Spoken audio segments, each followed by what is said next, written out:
On Christmas Eve, Fritz and Mary were looking forward to unpacking their presents. Suddenly, there was a knock at the door. It was their uncle with a bunch of gifts in his hands. The children were very happy to see him. Then they began to unpack the presents. Mary got fancy dolls, toy dishes, and a beautiful silk dress. Fritz also got what he wanted, a magnificent horse and a mouse king. Mary noticed that there was a soldier under the tree. It was the Nutcracker, designed to neatly crunch hard nuts. The girl really liked it. But Fritz said it was his gift and tried to take it from his sister. The children stretched the Nutcracker so far that they tore his arm off. The broken toy became unnecessary for the boy. Mary was very upset and burst into tears. But my uncle was able to repair the soldier. The girl was happy and hugged him gently. The day was very busy, so she soon got tired and fell asleep right under the tree. During her sleep, Mary heard strange sounds. They were like mouse fuss. The girl opened her eyes. The objects in the house seemed much larger than they were. And the tree under which she fell asleep became absolutely gigantic. Mary realized that it was not the objects that had increased, but that she had decreased. Suddenly, the Mouse King with his army appeared before the eyes of the astonished girl. Mary was very frightened and wanted to run away. But the giant mice stopped her. And then a miracle happened. The Nutcracker jumped to his feet and grabbed the girl. They instantly climbed the tree to the bookshelf, and along it got to Fritz's toys. There was a whole collection of tin soldiers. The Nutcracker called for help. The soldiers immediately jumped to their feet and ran after him.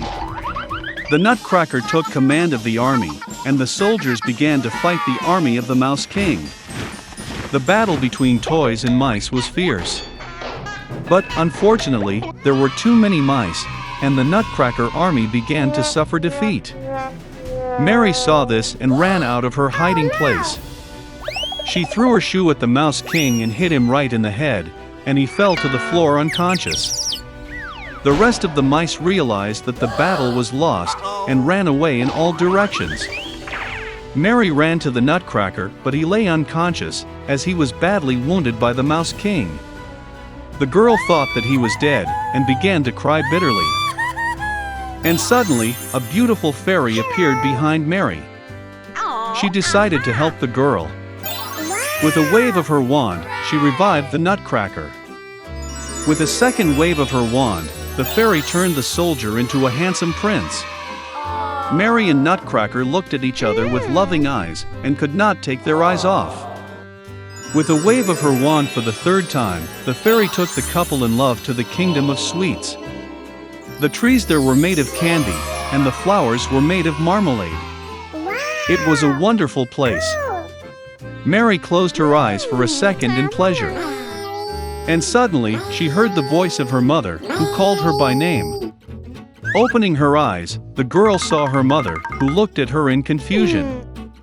Mary also could not understand what was happening. The girl told about her wonderful journey, but her mother only smiled sweetly. Then Mary saw the pewter Nutcracker in her arms. And then she realized that she had slept under the tree all night, and everything that happened to her was just a vivid dream. A few years later, the nephew of their godfather came to visit Mary and Fritz. As soon as he entered the house, the girl almost fell to the floor in surprise. The boy looked like the Nutcracker as 2 drops of water. He also liked Mary at first sight. After some time, they got married, and lived no worse than in the magic kingdom of sweets. Once upon a time, there was a little girl. Once her rich father married an evil stepmother. She settled in the house with her 2 daughters. Their faces were beautiful and white, but their hearts were evil and cruel. And then came a difficult time for the poor girl. From morning until late in the evening, they forced her to do dirty work, carry water, heat the stove, cook food, wash dishes, and do laundry. And besides, the half-sisters did their best to upset her as much as possible. They mocked her, poured peas and wheat into the ashes, and she had to sit and pick them out. In the evening, when she was tired of work, she had to go to bed not in bed, but on the floor, next to the stove. And because she was always in ash, dust, and dirty, the sisters called her Cinderella. But then it happened one day that the king started a feast, which was supposed to last for 3 whole days, and called all the beautiful girls of the country to the holiday so that his son could choose a bride for himself. When the 2 named sisters learned that they, too, could come to the feast, they instantly began to dress up and preen. Cinderella also wanted to go dancing, but her stepmother did not let her go, because she had no dress or shoes, and she was dirty. And then the evil stepmother poured a bowl of wheat into the ashes and said that if Cinderella collected it in 2 hours, then she could go with her sisters. Cinderella went out into the garden and cried. And then 2 white doves flew in, followed by a whole flock of different birds. They swooped down on the ash and began to peck, and so they chose all the grains in a bowl. In less than an hour, they finished their work, and everyone flew back. Cinderella brought a bowl to her stepmother, began to rejoice, thinking that she could go to the feast. But her stepmother would not let her in any way. She turned her back on Cinderella and hurried with her 2 daughters to the ball. When there was no one left at home, Cinderella sat down on the floor and cried with grief. And then 2 white doves flew in, followed by a whole flock of different birds, and they threw off their dress and shoes shiny and all in gold. She quickly put on this dress and came to the bride. They saw her stepsisters and stepmother and thought that it must be some strange princess, she was so beautiful in her golden dress. It never occurred to them that it was Cinderella. The prince came out to meet her, took her hand, and they began to dance. And he liked Cinderella so much that he did not want to dance with any other girl. She danced until the evening and wanted to return home, but the prince asked her to see her off. He wanted to know whose beautiful girl this is and where she lives. But Cinderella ran away from him and climbed onto the dovecot. The prince ordered to destroy the dovecot, but there was no one in it. And nowhere near could he find his beautiful stranger. No one could have guessed that Cinderella was rescued by pigeons that took her home. The prince was upset and went to the palace with his head down.